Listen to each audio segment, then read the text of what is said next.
1, 2, 3, 4, 1, 2, 3, 4.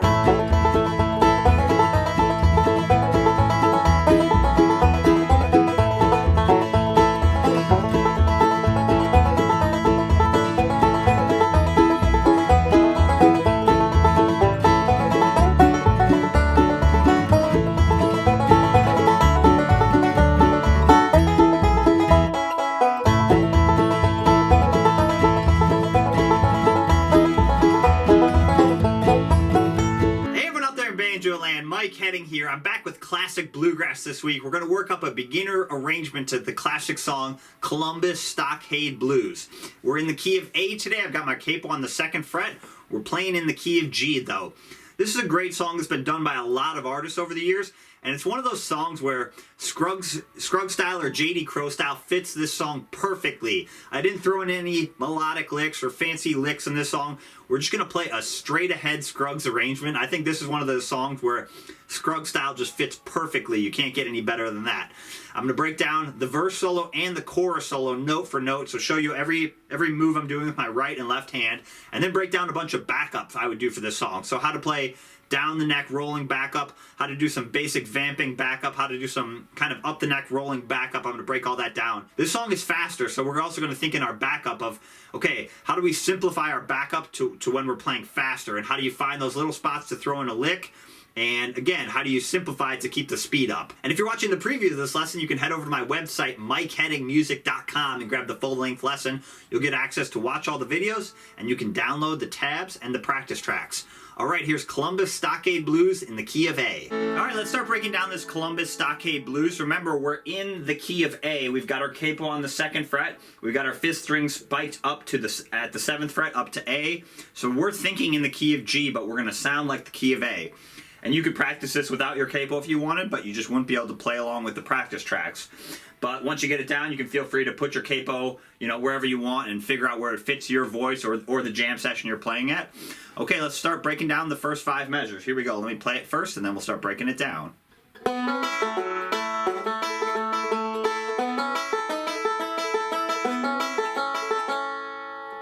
do that a couple times. 1.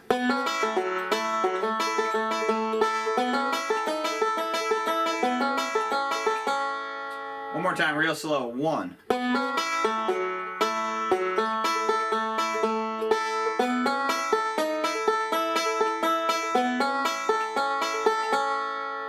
Okay, so we're going to start with kind of what I call like a rolling pickup. Beat 1 is going to be a rest, and then on beat 2 we're going to do a 2-3 hammer-on the 3rd string while doing a forward roll. So thumb, index, middle, T-I-M. And I'm lining that hammer-on up, so as I hit a hammer onto that 3rd fret, 3rd string, I'm playing the open 2nd string. So I'm doing 2 and 3 is how you count it. So I'd recommend counting beat 1. 1, 2, and 3. Then you're going to take your left hand off, go back to the open 3rd string, down to the 2nd fret of the 4th string, and land on that for a quarter note with your thumb of your right hand. So you have 2 and 3 and 4 is how you count it. 1, 2, and 3, and 4. 1. That's all we're doing there. So 1. And it's just kind of like a walk down idea. Like another simple way you could walk it down would be, that'd be kind of more like absolutely straight melody. But we're just spicing it up by, instead of walking that down with the open 2nd string, 2nd fret, to the open 3rd string, we're just kind of rolling into it, making it sound a little more bluegrassy. And then for measure 2, we're going to pinch strings 3 and 1 at the same time, index and middle. So we have 1. And that's your target note, is that pinch. So it's 1. Let's do that a couple times. 1. One more. 1. So make sure you're giving those quarter notes enough value. So it's 1, 2, and 3, and 4, 1. So. And then for the rest of measure 2, we're going to do a 2-5 slide. So your 2nd finger is basically right there. So you play that roll, and then you pinch. Then your 2nd finger's down. You're going to start sliding from 2 to 5 on the 4th string while doing a forward roll. So T-I-M with your right hand, 4, 3, 1. Same thing, I'm lining that slide up when I play the open third string. So it's 2 and 3, same timing we did with the hammer on. And then go up and do 5, 3, 1. That's a great roll you can practice. You can't loop it because it starts and ends with your middle finger, but you can practice it, so it's... And another variation on that is you could also just do the third string on its own. If you did it that way, you can loop it, but adding that pinch just adds another kind of more advanced bluegrass way to play it. I like doing those pinches. It really helps pop out the melody. So you have 1. Make sure you give that slide plenty of power too. Don't slide too quick. So it's now on to measure 3, open third string for a quarter note, then pinch the outside strings for another quarter note. So don't rush that 1, 2, and then we're going to do a 2, 3 hammer on the third string again with a forward roll. So T-I-M, we did this in the pickup, and then we need one more note at the end, 5th string. So we have T-I-M-T there. So it's 1, 2, 3, and 4 and is how you count that.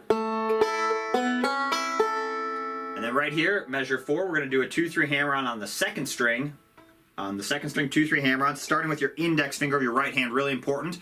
Last note of measure 3 was our thumb, so we're going to have to start measure 4 with our index finger. So I did index middle there while doing that hammer on. Same thing, I'm lining that hammer on up.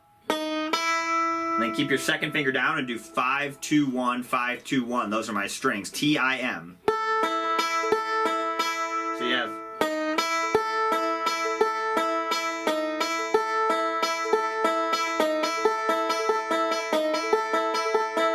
That's really good practice, especially if you're a beginner, of accenting a note with your index finger. Most beginners are pretty good at accenting notes with their thumb. Your thumb is usually more coordinated, a little more heavy-handed, but it's really good practice to be able to accent a note with your index finger of your right hand.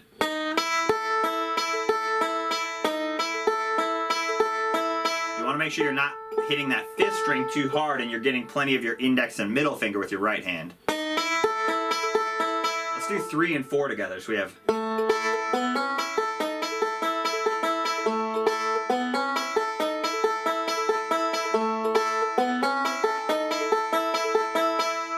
Because the melody basically starts on, it basically walks up the open strings more or less. 3rd string, 2nd string, 1st string.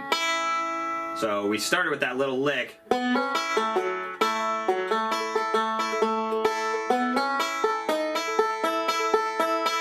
So the melody in essence there is, and then we're going to walk back. So we're filling up those long notes with a roll.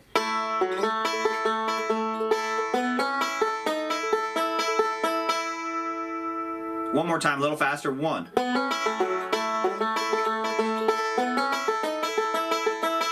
Now we're back to the 3rd string, 2, 3 hammer on again with a forward roll, T-I-M. We've done this one a couple times already. And then go up and do 5, 2, 1 again. Take your left hand off though. And then 5, 2. So we have...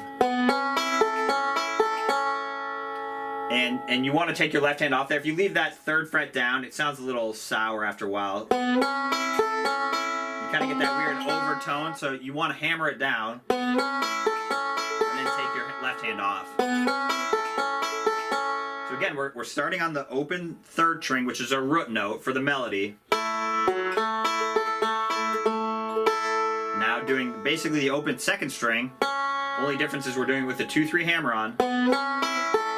And then 1st string, same idea, we're doing that with a 2, 3 hammer on.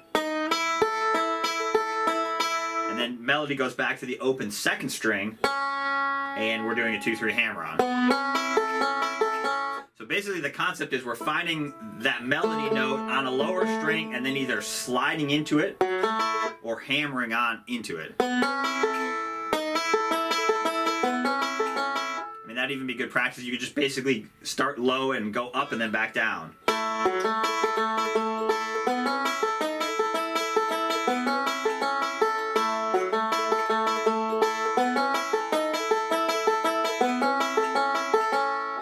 basically just working those positions. It's just finding that slide or hammer on each string to be able to highlight the melody note. So let's do 5 one more time. And then that's going to lead into one more middle finger, so you complete that forward roll across the bar line into measure 6. That's the open first string, and that's going to be a quarter note, and then you're going to do a 2-3 hammer-on the second string, and this time our thumb is going to come down, so we're going to do middle and then thumb middle. Now take your left hand off, do 5 2 1 5. So we have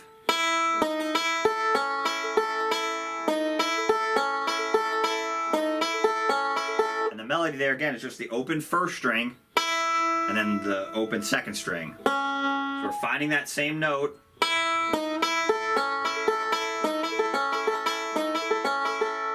And then measure 7, we're going to again cross the bar line doing another forward roll. So you're going to take your first finger, put on the second fret of the third string, do 5 3 1. So that last 5th string is the start of your forward roll going into measure 7. Then your thumb's going to come down, open third string, and then we're going to do a 3-2 pull off on the third string, thumb index, third string, second string, and then keep your first finger down and do thumb middle, third string, first string.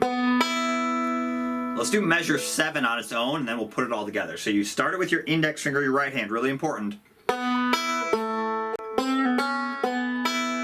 then let's end it with open third string, which will complete the lick. That's going into measure 8. Just so you can hear how it sounds. So it's... If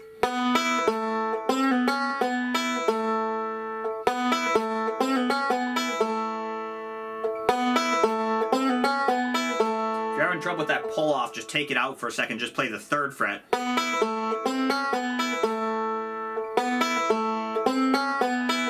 we're getting 3 notes for that pull off, so this time we're not lining up. It's not... It's...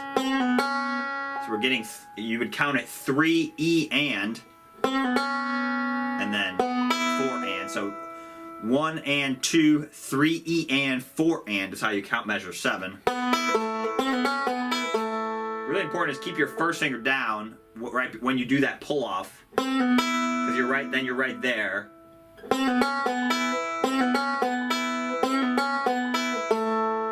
Okay, let's put 6 and 7 together. So we have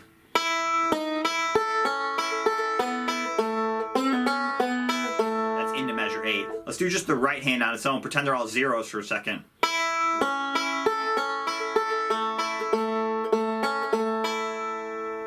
One more time. Make sure you got that down first and then add the left hand back.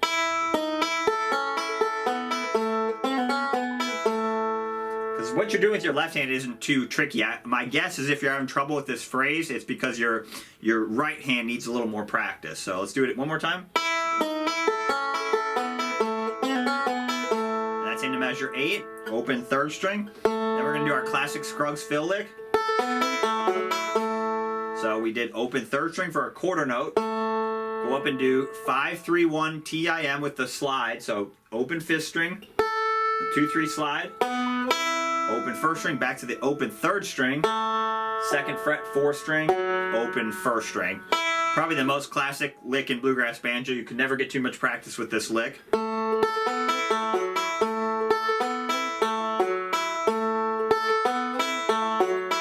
Again, if you're having trouble, just do the right hand on its own, pretend they're all zeros. Then